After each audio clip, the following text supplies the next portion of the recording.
What's going on, guys? Unknown Player here, and today we'll be talking about the new February update patch and everything changing in terms of the weapons being buffed and nerfed, also the changes to subclass abilities, and of course some of those exotics being buffed and nerfed as well. A lot of interesting things going down that I'll summarize in this video.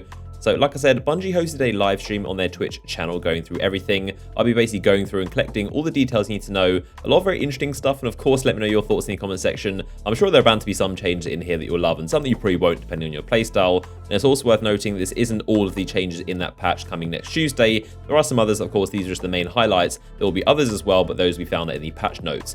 So I'm going to go through each category of weapon and basically detail what's changing about them, beginning with shotgun. So this is a pretty interesting change. So firstly, they've significantly decreased the magnetism and reduced the aim assist while hip firing, so not aim down sight, just when you're hip firing. The magnetism, whatever that means, and also the aim assist is a little bit lower.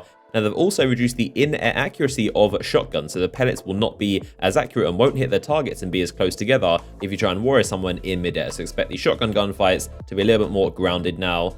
They've also removed the headshot modifiers for shotguns, which should also be quite a big DPS decrease. Normally some of those pellets end up hitting the head, which gives you some bonus damage. I expect shotguns to be a little bit weaker in PvP. They haven't reduced any of the range or damage overall, but this is the kind of main way shotguns will have a little bit of a decrease. Now, of course, that's also going to reduce their damage in PvE, so Bungie thought of that, and they've increased the base damage of shotguns across the board by 20%. So yes, shotguns will no longer be able to headshot enemies in PvE, but to make up for it, they'll all have 20% bonus damage, which is definitely very cool and should hopefully counterbalance that kind of decrease. It's also worth noting the Chaperone and Universal Remote will still headshot because, of course, part of their exotic perk.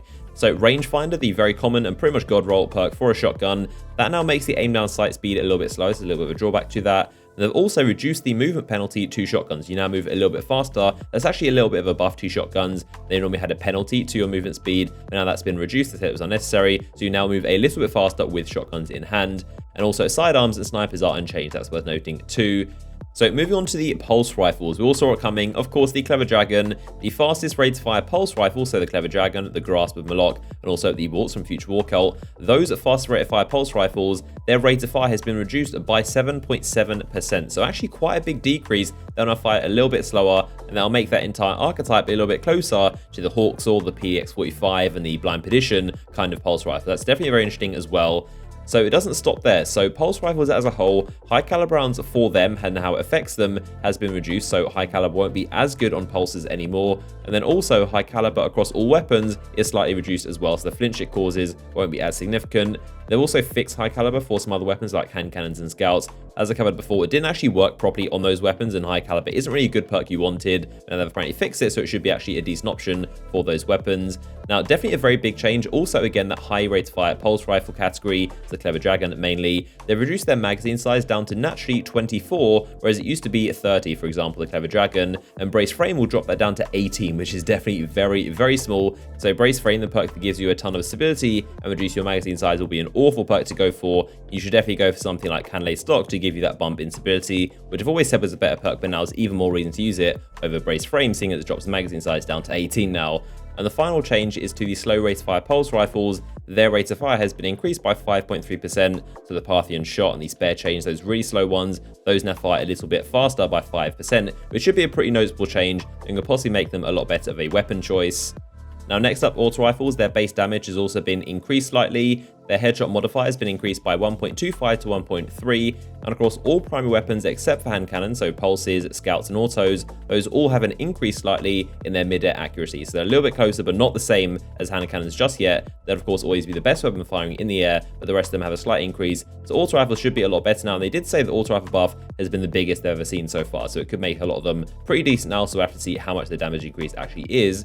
So next up, hand cannons, they've been buffed back to initial year 1 accuracy of that first shot being fired. So they still get a lot less accurate the more you fire, the more you spam the trigger, but the first shot will be very accurate, the same as year 1 apparently, which is really cool. Also, the base range has been reduced by 5 meters. They've reduced the max range damage, and also the biggest drop off at the furthest range out, that now drops off even lower. So in summary, hand cannons are going to be a lot more accurate, and especially initially, but they're going to have a lot less range too to compensate for it. They're more close range weapons, which should be a little bit less inconsistent.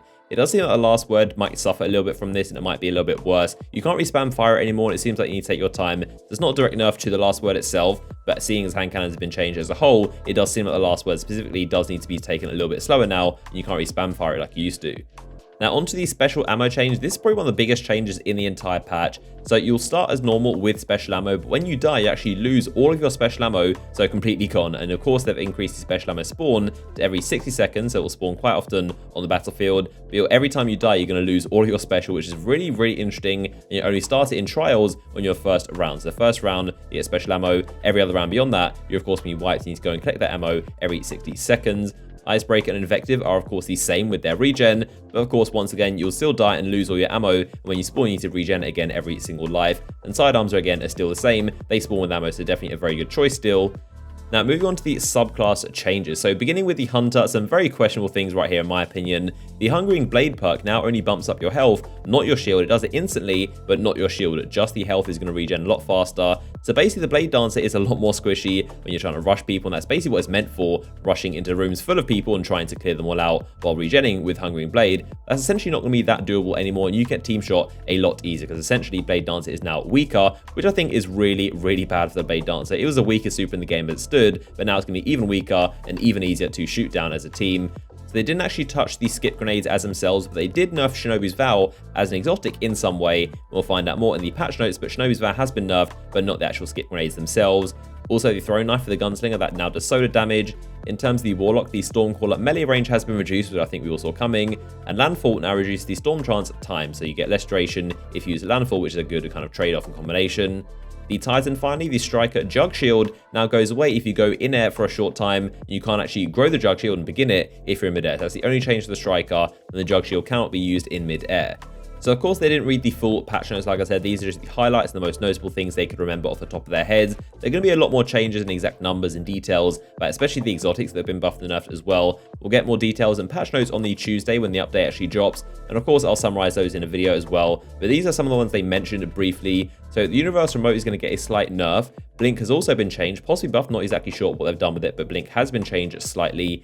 The Young Wolves Howl has also been changed, so I'm assuming that will be a buff. And also Truth has been changed somehow. No change to Scories or any of the artifacts, but those are some of the weapons they've changed. And of course, on top of that, the Shinobi's Vow, that has been nerfed as well in some way. We'll find out more, like I said, on Tuesday with the full patch notes. So there you have it. Those are just some of the changes happening in this February patch update. Of course, let me know your thoughts in the comment section, anything you like or you didn't like, and your thoughts in general. Of course, stay tuned for more videos on Tuesday covering the patch and all the details you need to know. As always, a like rating would be much appreciated if you enjoyed, and I'll see you guys in the next one.